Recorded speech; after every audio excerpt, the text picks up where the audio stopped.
Bazalwane, uma wawukhonza ebandleni thizeni, wase uyaphuma kulelo bandla uyongena kwelinye ibandla.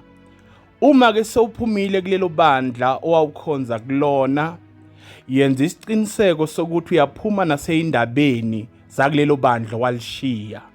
Awukwazi ukushiya ibandla kodwa ungashiya indaba zalelo bandla ophume kulona.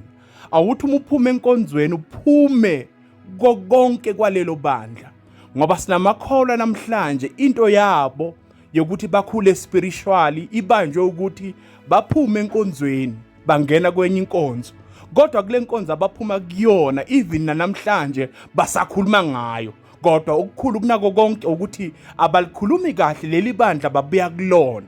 Ukuze ufike kahle ebandleni elisha, abajabuli ukukureceive njengomntwana kaNkuluNkulu, ngoba kuyingozi ukuthi ube umfundisi ureceive umuntu obuye ebandleni thizeni angalikhulumi kahle, ngoba nawe ngelinye ilanga uzokushiya lo mzalwane alikhulume kabi leli bandla ngoba uya kwelinye ibandla. Asilwi ne-membership kodwa silwa ne-soul.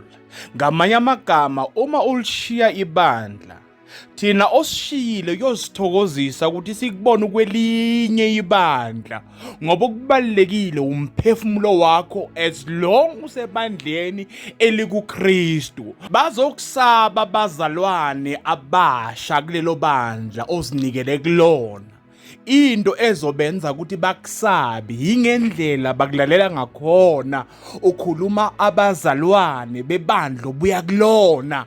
Ngoba uma ukhulile spiritually uyakhona uku-understand ukuthi umuntu umakhuluma abantu abuya kubona yini engqono ngani ninaye manje, okusho ukuthi nani ngelinye ilanga mhla namphazamisa uyolishiya leli bandla alikhulume kabi.